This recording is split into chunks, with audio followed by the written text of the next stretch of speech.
So hello students, last time I have given you the explanation of chapter 1 of grade 6 science, which was the wonderful world of science. और जैसे मैंने कहा था, I'll give you the notes also of this chapter.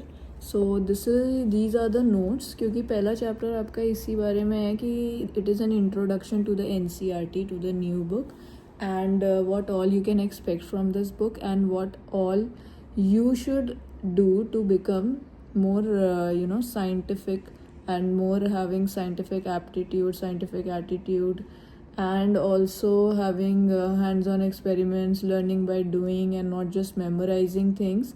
So how to understand this wonderful world of science and how to understand and take active participation, take being more enthusiastic about learning science. So this was all about in chapter 1.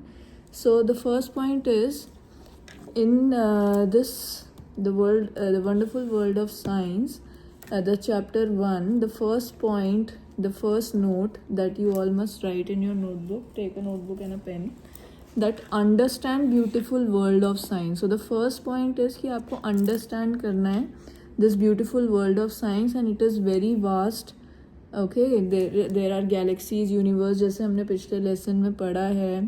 पिछली बार जो हमने videos में हमने full lesson with explanation NCERT का देखा है और पढ़ा है, उसी हिसाब से अब हमने नोट्स बनाए हैं ताकि हम मेन इम्पॉर्टेंट पॉइंट्स हाईलाइट कर सके. वैसे हमें पूरा चैप्टर आना चाहिए, ओके, और पूरा चैप्टर ही इम्पॉर्टेंट है, but these are the the highlighted points that you must remember, which can be asked in the exams, in the question answer form, MCQ form, or just like an oral test, or not even if you are preparing for exams. But these are the things which you must have and you must keep in mind while studying science. Then only the science becomes more interesting. It becomes more it becomes more interesting, and it becomes more applicable in real life. You will understand more, you can apply it in the reality, you can ask more questions, and you can have different type of questions which can give you answers to your curiosity. So the book name is also Curiosity, that be curious. So this first chapter was all about that. Okay, so the first point that you must know is that understand beautiful world of science. So this chapter 1 is actually telling you that कि how you can understand this world of science. और हर जगह science use हो रही है, ऐसी कोई जगह नहीं है जहाँ साइंस यूज़ नहीं हो रही है, कोई स्टोरी नहीं है. These are the real life situations, real life things, and you can always understand it because it is happening around you, it is happening in your surroundings. So it is being said that science is everywhere. There is not even one place where science is not there, and it is very wonderful. बहुत सारी mysteries हैं हमारे आसपास जो हमें unravel करनी है, हमें solve करनी है. तो उसके लिए हमें क्या करना है, जैसे हमने पिछली वीडियोज़ में देखा है चैप्टर 1, हमें वो सारी जो mysteries हैं, जो सारी curiosity है, जो साइंस के क्वेश्चन आंसर्स हैं, वो हम कैसे सॉल्व कर सकते हैं, by having scientific method, by following the scientific method. So पहले हमने एक पॉइंट में देखा कि हम इस चैप्टर में क्या देख रहे हैं, to understand the beautiful world of science. फिर सेकेंड पॉइंट ये है कि आपको अगर पूछा जाता है कि व्हाट इज़ साइंस, अब आप साइंस पढ़ रहे हैं पर आपको ये पता होना चाहिए कि इसकी डेफिनेशन क्या है. So what is science? Science is a way of understanding thinking. पहले आप उसे अंडरस्टैंड करोगे, फिर सोचोगे, फिर ऑब्जर्व करोगे, and doing things to understand the world we live in and to uncover the secrets of the universe with a team. Okay, so science के answers आपको अकेले भी मिल सकते हैं. आप खुद सोचिए, आप खुद साइंटिफिक मेथड लगाइए और आंसर्स ढूंढ लीजिए क्वेश्चंस का. बट मोस्टली अगर आप टीम में काम करते हैं, अगर आप ग्रुप में काम करते हैं, so many minds work together and give you more and more better answers. So there can be multiple answers with multiple brains. So what is science? It is a way of observing, thinking and doing things to understand the world we live in. तो पहले हम observe करते हैं, फिर सोचते हैं उसके बारे में, फिर हम उसको सॉल्व करने की कोशिश करते हैं by doing different methods to understand the world we live in and to uncover the secrets of the universe. So next point is, this book leads to interesting ideas. Do some thought-provoking experiments and see how some of that useful in daily lives. तो ये book किस चीज़ के बारे में है? ये इसके बारे में है कि हमारे पास इंटरेस्टिंग आइडियाज़ आए, हम आसपास जो भी देख रहे हैं हमें आइडियाज़ आने चाहिए उसको देख के कि हम कुछ नई डिस्कवरी भी कर सकते हैं। सिर्फ जो ऑलरेडी डिस्कवर्ड है वो तो हमें पता ही है, वर्ल्ड में है, साइंस में है, बट हमें क्या करना है, हमें आउट ऑफ द बॉक्स सोचना है, इंटरेस्टिंग आइडियाज़ लाने हैं, कुछ एक्सपेरिमेंट्स करके, और ये देखना है कि how they can be useful in our daily lives.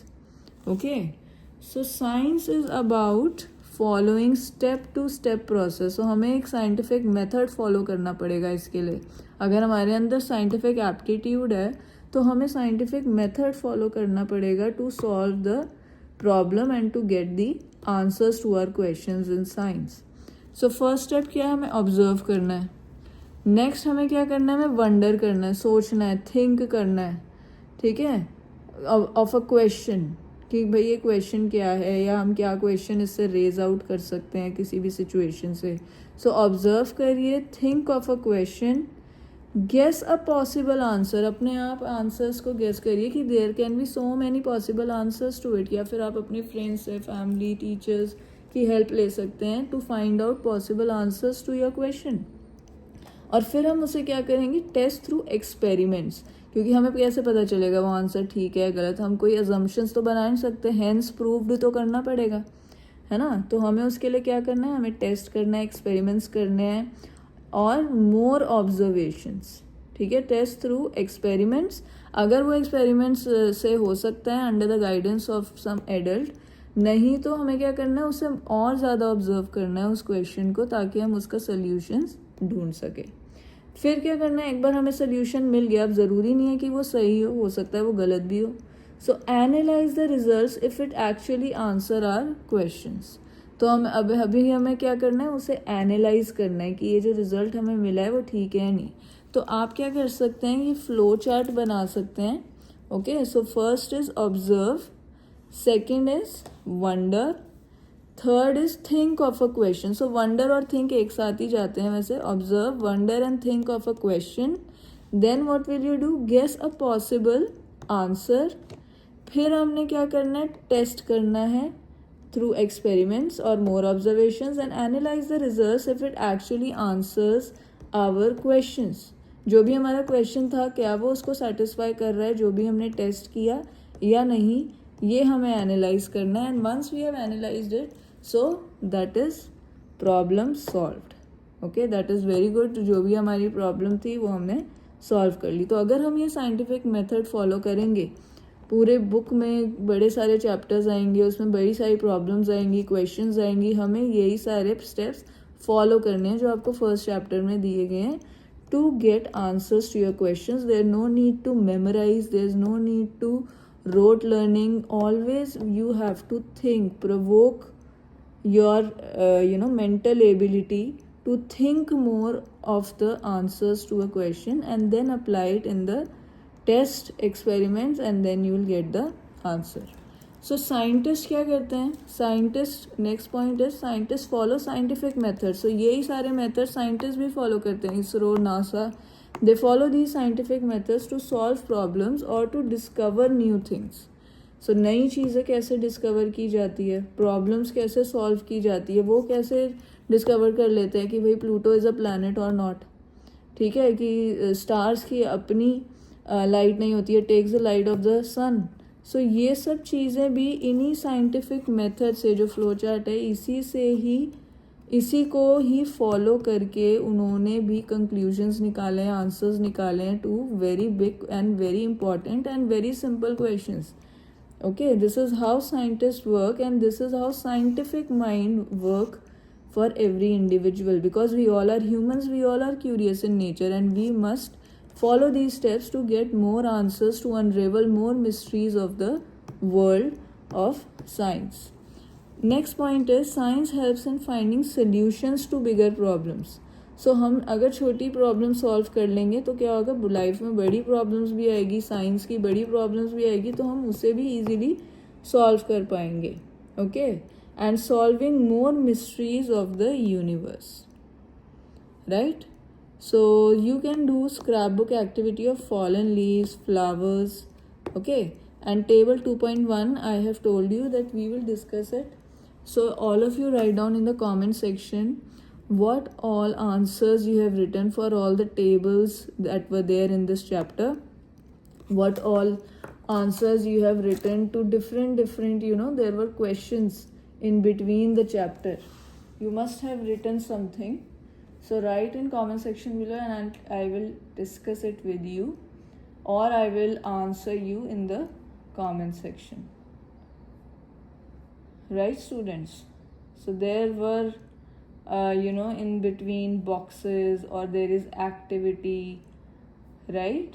So उन सब के answers आप अपनी book में लिख सकते हैं, या फिर आप कोई बुक में नहीं लिखने को कहा गया है तो आप एक नोटबुक बनाइए, like rough notebook, and note down all these points. These are the notes of chapter 1 class 6 science, and all the activities. इनके भी सिर्फ क्वेश्चंस ही नहीं देखने हैं, इनके आंसर्स भी लिखने हैं. So write answers also and discuss with me in the comment section below. Okay, so that's it. क्योंकि फर्स्ट चैप्टर सिर्फ एक इंट्रोडक्टरी चैप्टर है, तो इसके इतने ही नोट्स हैं और इसको आप बहुत इजीली अंडरस्टैंड कर सकते हो कि मेनली ये यही कह रहे हैं कि आपको एक साइंटिफिक एप्टीट्यूड होना बहुत ज़रूरी है.